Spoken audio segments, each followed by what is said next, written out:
What's going on, everyone? It's me, Lemia TV, and since I get this question asked every single day, no, not every single day, but once a week, I am going to answer this in the form of a video so everyone can see it. So I get this question quite a lot, actually. People asking me, how did I become a Bayern fan? How did I become a football fan? How did I become a fan? Because obviously I speak English. How did I become a Bayern fan? Um, and the answer is very simple, actually. Okay, there are three stages. There are three stages of how I became a football fan. The first stage is me just being a casual fan. The second stage is me being a proper fan. And the third stage is me just being obsessed. So yeah, make up your mind. I guess you could say I made up my mind when I became a proper fan that I was gonna be a proper fan.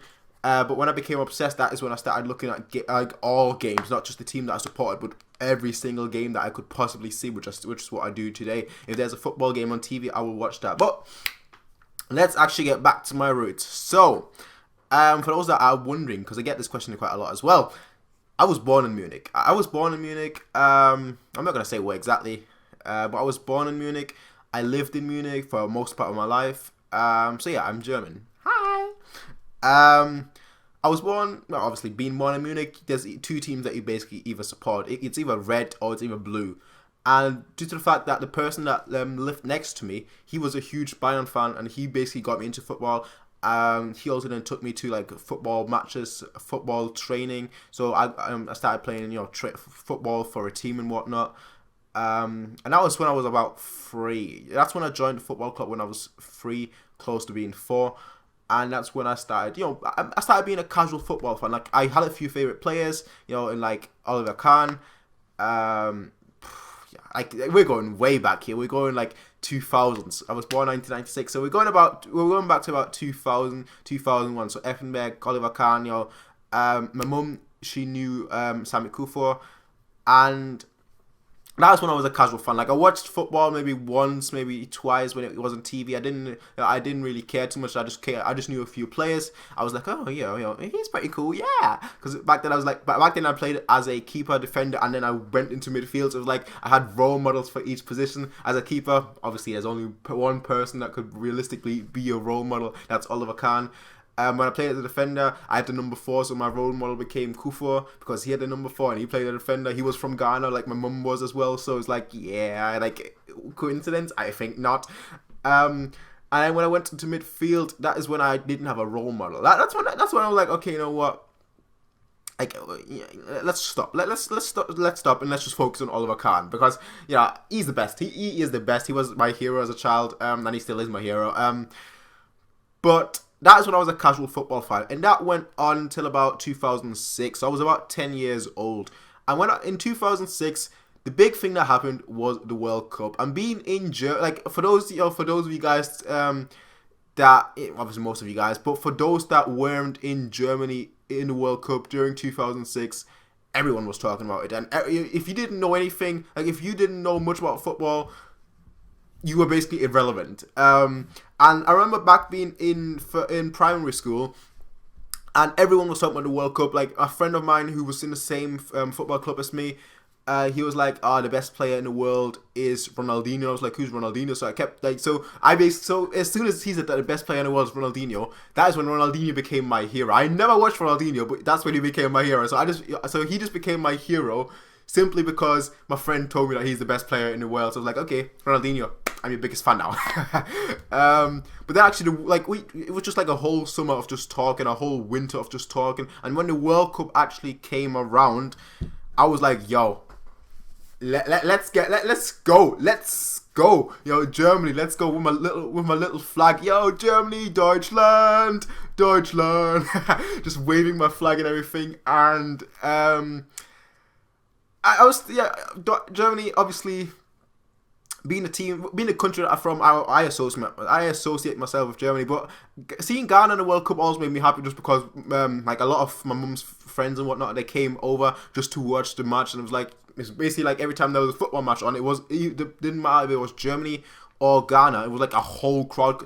was a whole crowd just came over into the house and was like a whole party basically every time there was a football match. So Ghana and Germany, basically my two teams. Obviously Germany I felt more because obviously I was in Germany, I was born in Germany, and I never went to Ghana. And Ghana was just because there was a whole party every time they played. So the thing is, when Germany lost against Italy, wow. My heart, it literally ripped apart. That was the saddest moment in football for me. That was the saddest moment in football for me, honestly. That moment, it was just like, wow. Let's stop. Let's stop. Let's stop. Because I watched like a few matches here and there. You know, I caught glimpses. Not really, but I caught glimpses of like Bayern Munich losing the Champions League final and whatnot. I caught glimpses, you know, because Champions League, it was always on TV, so I could always watch that. I didn't pay for TV. I just watched the big matches, basically. And when Germany lost, because I was 10, I was like, yo, we're doing this, okay? We don't have a team, but you know what? We're gonna do this. We're gonna do this. It's at home. We're gonna win this World Cup. And when Italy scored those goals, man, yo, man, let's just say my heart broke in so many places that it's never been repaired since then. It's never been repaired. Well, actually, it actually became repaired until 2010, but that's a different story. But 2006, like when Germany lost, that is when I was like, okay, you know what? I need to take this a lot more serious, because I was crying. Okay, I'll be honest with you guys. I was crying. I was like, yo, man, how Germany losing, man? Deutschland, no. Why Germany, no? So yeah, that was my saddest moment in football at that point in time. But that was also when I became a football fan. And the reason for that was because it was so sad. I was like, yo, you know what? I need to take this more serious. I've been playing football my whole life. I've been playing football for 7 years. I've been watching football matches here and there, you know, but I've never actually watched like every single match, like really gotten into it. I had like, it was basically just me taking up at that point and saying, okay, you know what? We need to take this seriously. And that's when I took it seriously. So basically at 2006 was the point when I became from like a casual football fan to a Bayern and Germany fan. So that's when I basically became a Bayern fan, essentially. And that went on and on until 2010. So, you know, 2006 to 2010, I started watching like all the Bayern matches that I could see. I went to friends' house that actually paid for football just to watch matches and whatnot. So that was when I, you know, started trying to watch every single match. But then came 2010, and it wasn't the loss against Inter. That didn't bother me. That honestly, it didn't bother me. I didn't see us as that good of a team at that point anyway. So I was kind of expecting us to lose. But obviously, it was still sad. But it wasn't like, oh, I'm gonna cry. No, it wasn't like that. It was just like biting your lip. That kind of sad. Is like, damn it, that kind of thing, you know. But the World Cup came around. And at that point, I wasn't in Germany anymore. I was already living in Manchester. I was already here in the UK. And I moved to the UK, by the way, when I was around 13, maybe.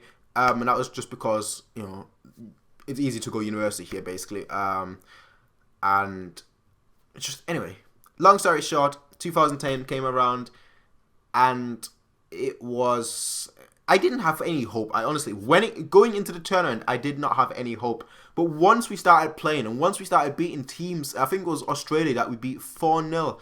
Then we played against Serbia and we lost 1-0. And then we played against Ghana and I think we won 1-0. So of Ghana and Germany, again, these two teams, these two nations, I was like, yo. But most importantly, Germany. Ghana was like, yo, okay, you know what? I'm hoping you guys do well. But if it's against Germany, I hope you lose. Basically, I hope it's like a draw or something that both teams can go through. And that's exactly what actually happened when Germany played against Ghana. Germany won 1-0. Germany went first in the group. Ghana came second in the group. But that World Cup was crazy because it wasn't just the Germany thing, it was the Ghana thing as well. Like when Suarez handballed that ball like at the extra time and whatnot, and then Asamoah Gyan missed that penalty, I was like, yo.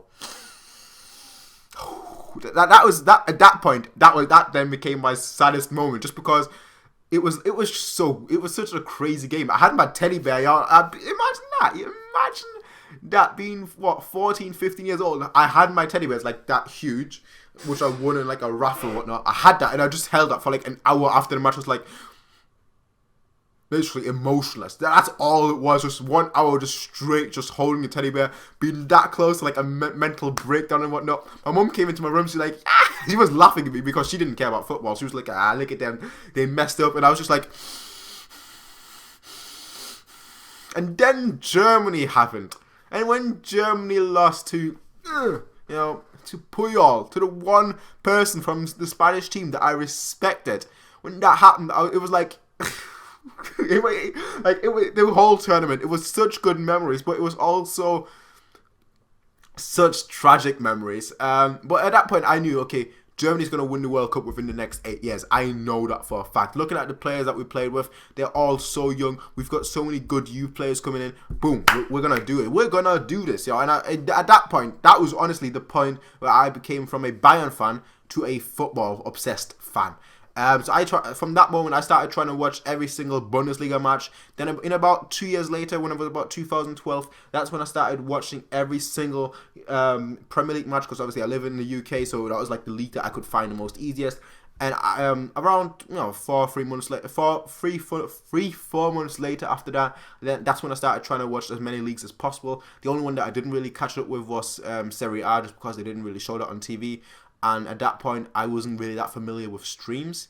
Like a few like betting sites, they always had streams, and that's how I got most of my Bayern. That's how I watched most of my Bayern watches. But the Serie A, that was hardly ever shown. But then obviously they started showing that as well on TV and on streams. I was like, okay, we're good. And basically around 2011, 2012, that was about the time when I watched everything. 2006 to 2010 is when I started watching every single Bayern match.